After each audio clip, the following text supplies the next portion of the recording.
Hey there, welcome to day 1433 of What's She Up To Now. Sharon Horne-Ellstrom here, documenting the journey as I transition from brick and mortar corporate world of business to the online world of business and back and forth. And sharing lessons learned, business ideas, business strategies, tactics that work and don't work, things that I've done that have epically failed, and things that I've done that have been really, really a lot easier and more successful than I thought they'd be. I share tools, tips, strategies, whatever.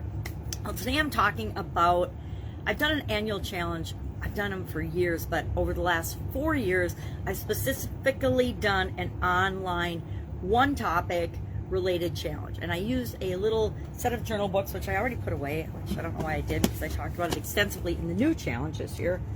I used a book every year to kind of guide me through the challenge. First one was Do One Thing Every Day That Scared You, which I shared the history on why I did that, and it was mainly to get me online and doing video and not be afraid of it.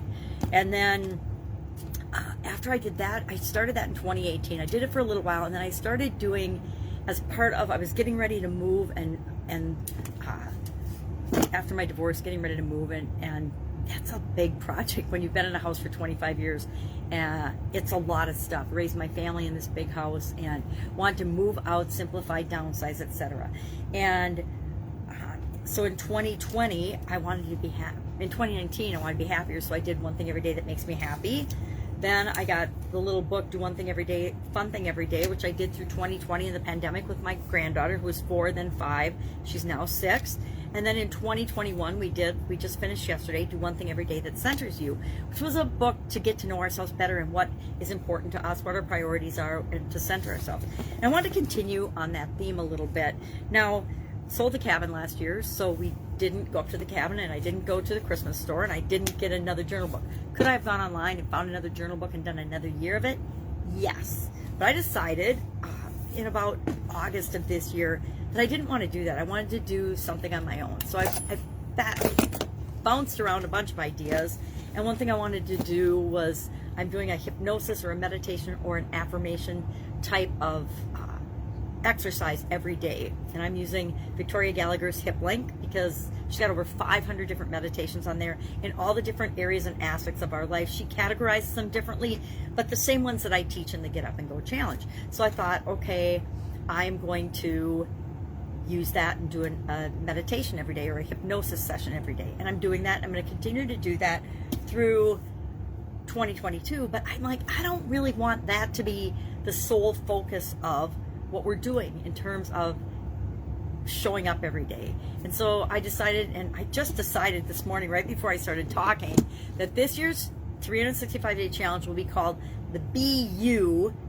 365-day challenge. Why? Because my motto since 2011 or so has been be loving, love being, be you. So why would I not do, if I'm creating my own activity action item or lesson action item or quote an action item or whatever I decide to do every day, why wouldn't I call that Be You? Because the truth is, the only person that we can control, the only power we really have over anyone and anything in the universe is the power that we have over ourselves, to control our emotions, control our thinking, to be the example that we want to see in the world. And so I talked about that a little bit on the Be You Day 1 365-day challenge. So today I challenge people to think about, and I'm not going to go into it all because I talked about it for several minutes, and I've talked about it here. I think about the identities we need to adopt and just be and live in order to actually achieve the things that we want versus the don't wants, because most of our identities are tied into our don't wants, and so we just keep getting more of the things we don't want to have in our life. So talked about that. And then for Supersize Your Business today, I talked about out with the old and in with the new. And I actually use socks and underwear as an example, which is a little weird, but I happen to have new underwear in the package. So I thought, okay, I don't have new socks in the package because socks seldom come in packages, but I do have new underwear in the package that my daughter got me for Christmas in my stockings. So I used out with the old, in with the new, and that was our idiom. And I shared that I like sharing idioms every day. I think some people that are in business are like, well, why would you talk about idioms and what things mean? Well, because language and what things mean to us has a huge impact on our life and how we interact with our in our relationships and with other people. And so to me, it's like doing an impromptu speech or an impromptu thing, or it's like improvisation in comedy. It allows us the opportunity to take a topic, take something that means something, look into what does it mean, where does it come from, and then think about, well, what does that mean to me? Have I ever even heard this expression before? Have I ever used it? Has anybody ever used it with me? And I remember scratching my head and thinking, what the heck did they mean by that? And then I had to go look it up.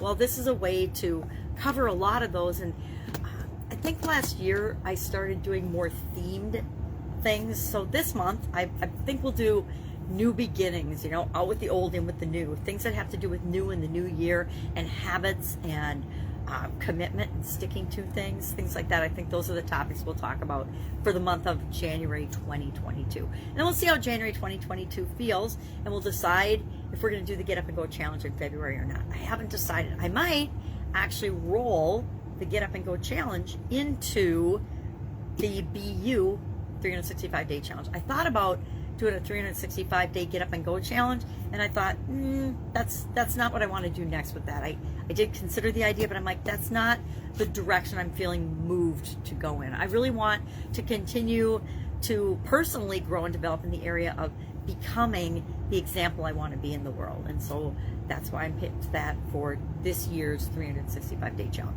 And it's fun to create and actually do my own. It's like writing your own book. I wrote my own book several years ago, and I also thought about basing the challenge on that this year, and I'm like, I'm not ready to share that. It's a pretty in-depth, really deep look into ourselves and into myself from the year following my sudden cardiac arrest. And once you die, it kind of changes your perspective on everything. And I'm going to recommend that you change your perspective on things by choice, by thinking for yourself, not dying and just being fortunate enough to have not stayed dead long enough to cause brain damage, or too much brain damage is what I joke and say, so we can still function in the world, because we've always had that ability and control. It's just a lot of the time we don't know it. We don't feel like we do, because no one's ever told us we did. And a lot of ability to, but I'd say the very small percentage of people on the planet actually understand and know that they have the ability to. And it's when we know and understand that we have the ability to do something that we affect change.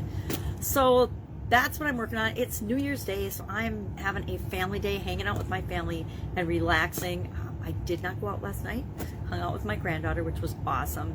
Kids went out and had some dinner and then came home, and I did not make it to midnight. I went to sleep when my granddaughter did. I guess about an hour after her, but still, for the most part, when my granddaughter did. And when I got up at 3:30, 4 o'clock, the kids were still up. So I'm like, guys are nuts, I'm going to bed. So I went to bed again after I got my granddaughter back to sleep. Actually, I don't think I did. I think my son-in-law took her. I tried to get her to sleep, but she didn't go to sleep. Anyway, that's all I've got today. If I can help you in any way, ask. Please ask. Yeah, any business, offline or online related question in pretty much any industry. I've had my fingers in, if I haven't owned businesses in or been a corporate executive in, 27 different industries. And I suppose if there's thousands and thousands, and depending how you divide up industries, I probably haven't had experience in some, but it's amazing how many skills are transferable from industry to industry to industry. Success is success in any industry, and if you can succeed in one, you can succeed in many or any. It's just a matter of believing that you can and becoming the person that is capable of doing that by just doing it. So if you have any questions, hit me up and ask. Otherwise, have an awesome day with your family. I'm going to do the same, and I will be with you tomorrow just to let you know what's going on, what I'm working on. It's kind of a big breather when I'm not doing the 30-plus day Get Up and Go challenge, because it's one less piece of content. It's faster to process. It's faster to do everything. And then I have more time to spend with the people I love and care about. All right. If I can help you, ask. Otherwise, I'll be with you tomorrow.